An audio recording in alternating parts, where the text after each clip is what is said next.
Hello everyone, আসসালামু আলাইকুম। সবাই কেমন আছেন? আশা করি সবাই ভালো আছেন। 2-3 দিন যাবৎ ধরে কোনো ভিডিও আপলোড দিতে পারি না, কারণ হচ্ছে একটু ঠান্ডা লাগছে, তো গলার ভিতরে ব্যথা করে আর ভয়েস ওভার করতে গেলে সমস্যা হয়, এই জন্য ভিডিও দিতে পারি না। তো এখন একটু মোটামুটি ভালো আছি, তত একটা ভালো না। যাই হোক, তো সকাল সকাল আমি হাঁস মুরগির জন্য খাবার নিয়েছি। তো এখানে হচ্ছে বাসি একটু ভাত নিয়েছি আর গম নিয়েছি সাথে, আর পানিটা গরম করে ফ্ল্যাক্সের দিয়ে পানি গরম করে তারপরে গুলিয়ে হাঁসকে দিব খাবার জন্য। তো এখন হাঁসের ঘরে চলে এসেছি আর হাঁসের দরজাটা খুলে তো চীনা হাঁসগুলোকে ছেড়ে দিয়েছি। আর এখানে একটা মুরগি ছিল, তো মুরগিটাকেও আমি ছেড়ে দিয়েছি।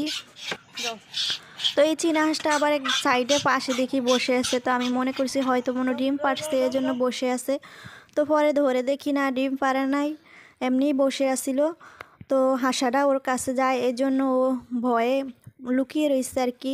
তো এখানে হচ্ছে আমি কুড়ো দিয়ে একটু ভাত মাখিয়ে তারপরে আমি হাঁসটিকে দিব খাওয়ার জন্য। আর এদিক দিয়ে আমার পিছন পিছন আবার দেখি মুরগিটা আসতেছে, তো ও থাকলে আবার হাঁসগুলাকে খাবার খাওয়াইতে পারি না, ও হাঁসগুলাকে ঠুরকিয়ে দেয়। তো যাই হোক, চীনা হাঁসগুলাকে ছেড়ে দিচ্ছি, ওরা পাশে বাগানে চলে গেছে। আর এখানে হচ্ছে গিয়ে দেশি হাঁসগুলাকে একটু ছেড়ে দিব। তো এদিক দিয়ে পাতি হাঁসের দরজা খুলতে না খুলতে হাঁসগুলা দেখি একদম মুখের কাছে এসে দাঁড়িয়ে রয়েছে। তো রাত্রে খাবার দিয়েছি ভিতরে, তো খাবারগুলা সবগুলা খেয়ে নিয়েছে। তো আলহামদুলিল্লাহ দেখি 2টা ডিম পেড়েছে পাতি হাঁসগুলা। তো যেই খাবারগুলা মাখিয়ে রেখেছি আর ওই খাবারগুলাই দেশি হাঁসগুলাকে দিতেছি খাওয়ার জন্য।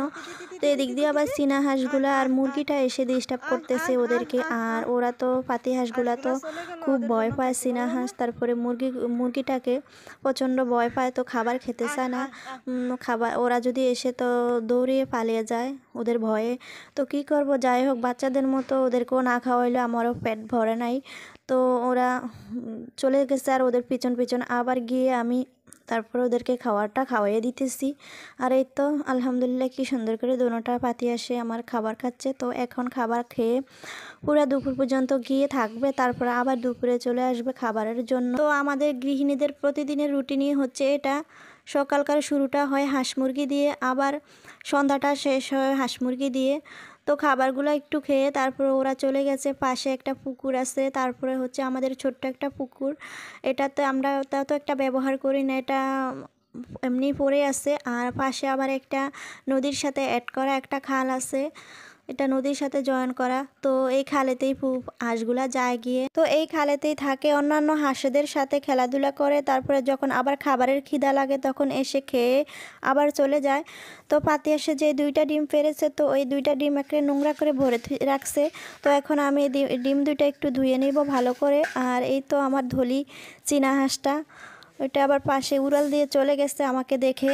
তো ভালো করে আমি দুটোটা ডিম একটু ধুয়ে নিচ্ছি।